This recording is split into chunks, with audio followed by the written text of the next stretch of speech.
In this video, I'm going to explain the primary and secondary battery management systems. This is a supplemental video to my supplemental BMS. So, first thing I wanted to address is how much power does this consume? 3.5 watts, which is really not that much power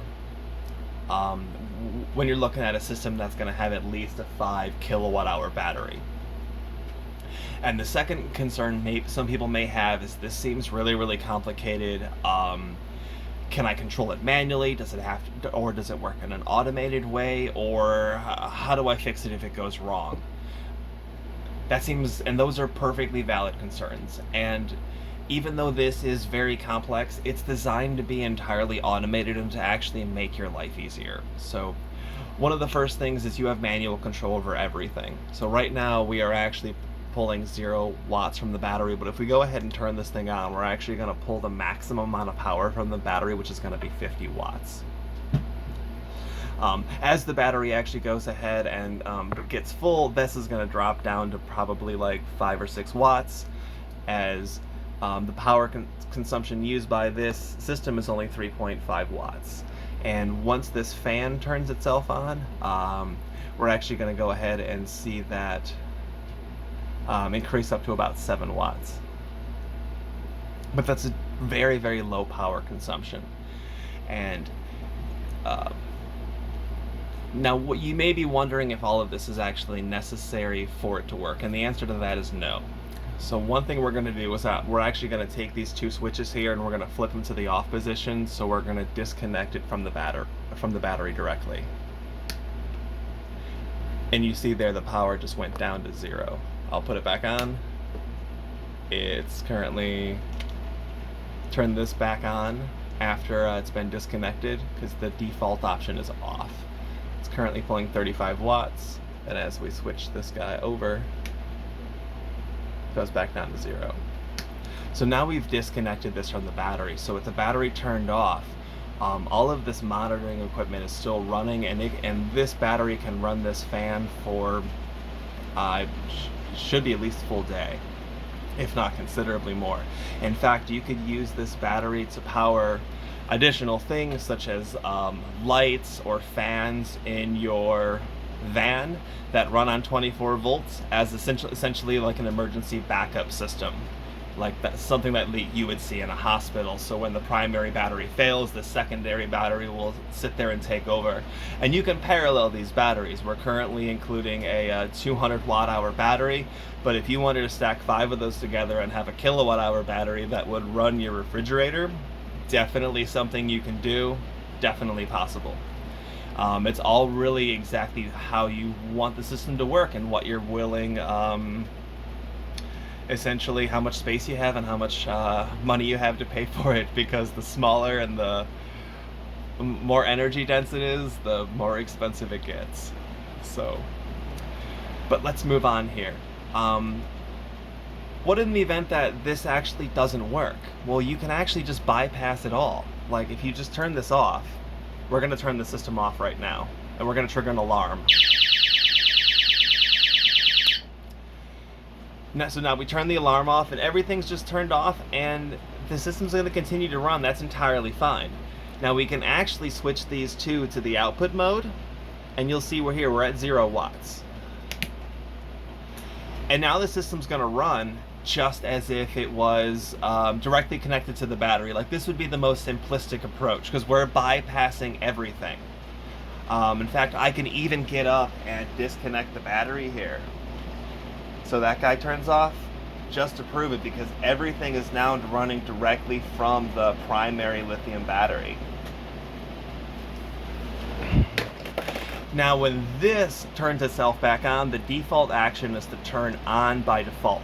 And that's because we always run all of this equipment running. And as you see, as that happened, we're now charging the battery. But we can but when we go ahead and turn that off or disconnect the battery, it continues to run. And the reason for that is redundancy. If any of these components has an issue or has a failure, we still want you to be able to run all of your additional redundant safety equipment until you get this fixed, because this is pretty much generic. This is just a step up from a 6S battery to an 8S battery, and then it's a step back down to 24 volts. I could have just as easily flipped these two around and take this, step it down to a 12-volt battery, and step it back up to a 24-volt. Really makes no difference. Or I could have gone a buck boost and gone with the same type of battery. It really depends on the application. And I went with this particular battery because I wanted an exceptionally long run time, but particularly this battery pack already has a very robust medical BMS with over temperature and all the other criteria I was looking for, so it's an exceptionally safe battery, and that's what I wanted to pair with this. So if I was going to do this system again, I would probably go with a battery designed for a scooter or an electric bike, one that has a lot of the protection circuitry built into it, so that I don't need to monitor that battery either. And of course, I'm not pushing very much out of this battery. The maximum charge and discharge rate I've set it to is only 50 watts, even though it's definitely capable of doing 200 watts continuous. So I'm only asking 25% of its rated continuous output capacity. So I'm very much babying it, and that's by design. And in fact, most of my equipment is designed so that you're never pushing it to the maximum. You're generally pushing it to no more than 2/3 of what its rated continuous output is, and that's because our goal here is longevity. We're trying to get the most that we can out of this system. And of course, we're also just trying to make sure that everything works always, and that's why we have all this functionality, why all of this is built into there, because in the event that this doesn't work anymore, you can just bypass it and continue to have that functionality until you're able to go ahead and buy these parts off Amazon and get it replaced and then turn it back on again. And the same works with everything else. I have developed that for battery systems, solar systems, so if any particular component were to get damaged, everything just keeps on functioning. Generally the output's going to be half of what it was originally, but you still have output. It doesn't end your trip and force you to go to a service center to get repaired. So that's what a lot of this functionality is designed for, and why this complexity exists. Because if you were to just go back to your camper van and there's no power, you're just kind of stuck in the woods with no lights on. And depending on your setup, maybe it doesn't even start. With this system right here, at least you're going to have enough power to run your lights and to diagnose your battery and to even get your battery up and running again. Because if you can use this to power your inverter on, you can then take your inverter and get it plugged in to generator or shore power, and then that will charge your battery.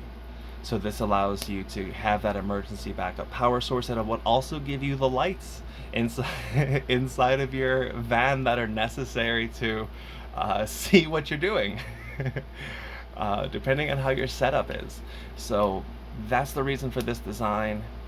And I'm going to go ahead and explain all the buttons here real quick. The breaker on-off switch is just designed so that when this gets triggered, if you attempt to turn it back on again, it'll just trigger off real quick. So you don't want that to happen, so you just turn this off. But generally speaking, it's just an off switch for that. If you allow it to return to temperature, you wouldn't even need to turn this off. But that's why it exists. This is the silence for the fire alarm. It's labeled there in white, but you really can't see it on camera. This is the on-off switch for the fans. Just allows you some manual control. There's really no reason to have a switch here, and a lot of times I don't include one because I don't want people to turn the fans off. You can control the temperature that the fans turn on and off. You would simply go here and, let's see here, 30 is too high. Let's drop this down. So we're going to go ahead and change this here.